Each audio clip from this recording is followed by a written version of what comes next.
I found that nothing in life is worthwhile unless you take risks. Nothing. Nelson Mandela said, "There is no passion to be found playing small and settling for a life that's less than the one you're capable of living." Now, I'm sure in your experiences in school and applying to college and picking your major and deciding what you want to do with life, I'm sure people have told you to make sure you have something to fall back on. Make sure you got something to fall back on, honey. But I never understood that concept, having something to fall back on. If I'm going to fall, I don't want to fall back on anything except my faith. I want to fall forward. I figure at least this way I'll see what I'm going to hit. Fall forward. This is what I mean. Reggie Jackson struck out 2,600 times in his career, the most in the history of baseball. But you don't hear about the strikeouts. People remember the home runs. Fall forward. Thomas Edison conducted 1,000 failed experiments. Did you know that? I didn't know that. Because the 1,001st was the light bulb. Fall forward. Every failed experiment is one step closer to success. You've got to take risks, and I'm sure you've probably heard that before, but I want to talk to you about why that's so important. First, you will fail at some point in your life. Accept it. You will lose. You will embarrass yourself. You will suck at something. There's no doubt about it. And I know that's probably not a traditional message for a graduation ceremony, but hey, I'm telling you, embrace it, because it's inevitable. And I should know. In the acting business, you fail all the time. Early on in my career, I auditioned for a part in a Broadway musical. Perfect role for me, I thought, except for the fact that I can't sing. So I'm in the wings, I'm about to go on stage, but the guy in front of me, he's singing like Pavarotti. He's just, and he's just going on and on and on. And I'm just shrinking, I'm getting smaller and smaller. So they say, "Oh, thank you very much, and you'll be hearing from us." So I come out with my little sheet music, and it was Just My Imagination by the Temptations. That's what I came up with. So I hand it to the accompanist, and she looks at it and looks at me and looks out at the director and is like, ah. So I start, I'm gonna sing. I'm like, "This is my imagination once again, and then coming away with me." And I'm not saying anything, so I'm thinking I'm getting better. So I just start getting into it. It was just running. This, thank you very much, Mr. Washington. Thank you. So I assumed I didn't get the job.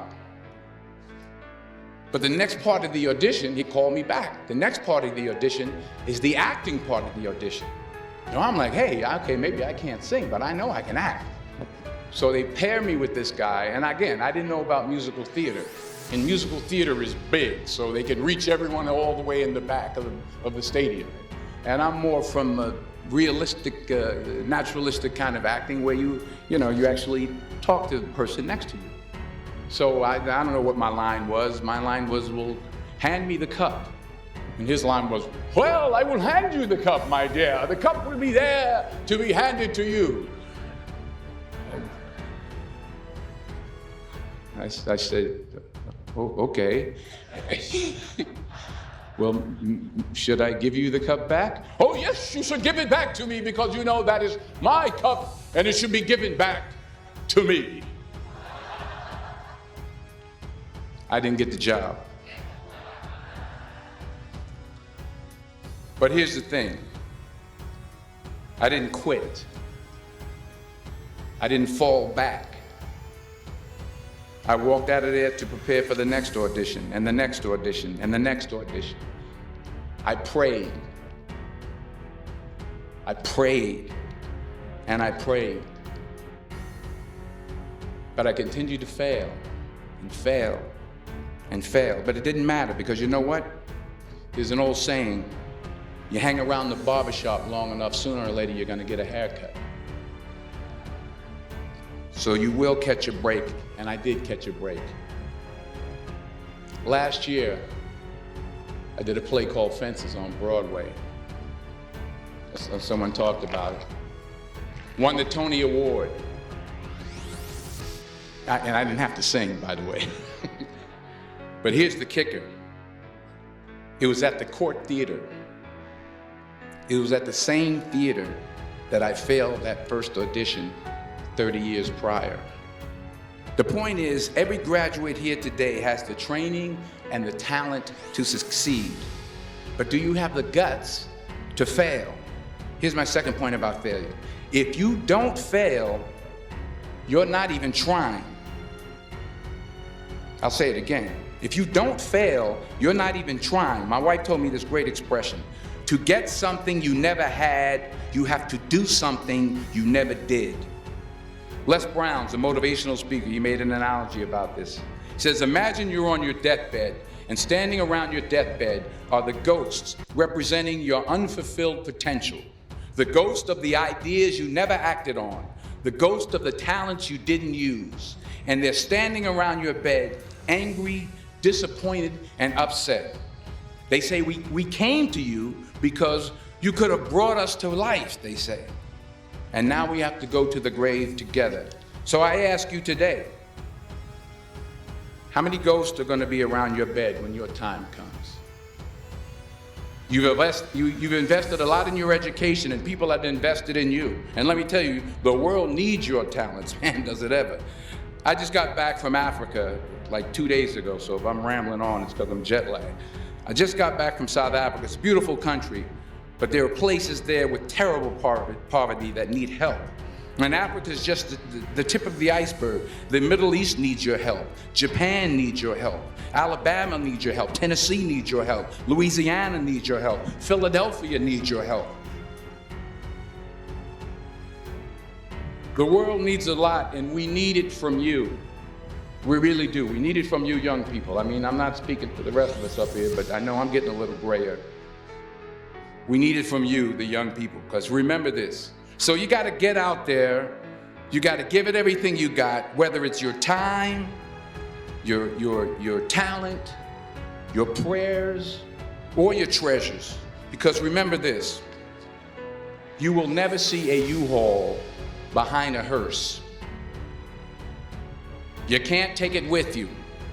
The Egyptians tried it, and all they got was robbed. So the question is, what are you going to do with what you have? I'm not talking about how much you have. Some of you are business majors, some of you are theologians, nurses, sociologists. Some of you have money, some of you have patience, some of you have kindness, some of you have love. Some of you have the gift of long suffering, whatever it is, whatever your gift is. What are you going to do with what you have? All right, now here's my last point about failure. Sometimes it's the best way to figure out where you're going. Your life will never be a straight path. I began at Fordham University as a pre-med student. I took a course called cardiac morphogenesis. I still can't say it. Cardiac morphogenesis. I couldn't read it, I couldn't say it, I sure couldn't pass it. So then I decided to go into pre-law, then journalism. And with no academic focus, my grades took off in their own direction. Yeah, down. I was a 1.8 GPA one semester, and the university very politely suggested that it might be better to take some time off. I was 20 years old, I was at my lowest point. And then one day, and I remember the exact day, March 27th, 1975, I was helping my mother in her beauty shop. My mother owned a beauty shop up in Mount Vernon. And there was this older woman who was considered one of the elders in the town. And I didn't know her personally, but I was looking in the mirror, and every time I looked at the mirror, I could see her behind me, and she was staring at me. She just kept looking at me. Every time I looked at her, she kept giving me these strange looks. So she finally took the dryer off her head and she said something I'll never forget. First of all, she said, somebody give me a piece of paper, give me a piece of paper. She said, young boy, I have a prophecy, a spiritual prophecy. She said, you are going to travel the world and speak to millions of people. Now mind you, I'm 20 years old, I'm flunked out of school. In fact, like a wise ass, I'm thinking to myself, maybe she's got something in that crystal ball about me getting back into school next fall. But maybe she was on to something, because later that summer, while working as a counselor at the YMCA camp in Connecticut, we put on a talent show for the campers. And after the show, another counselor came up to me and asked, have you ever thought about acting? You're good at that. So when I got back to Fordham that fall, I got in and I changed my major once again for the last time. And in the years that followed, just as that woman prophesied, I have traveled the world and I have spoken to millions of people through my movies. Millions who up till this day couldn't see me, who up till this day I couldn't see while I was talking to them, and they couldn't see me, they could only see the movie. They couldn't see the real me. But I see you today, and I'm encouraged by what I see. And I'm strengthened by what I see. And I love what I see.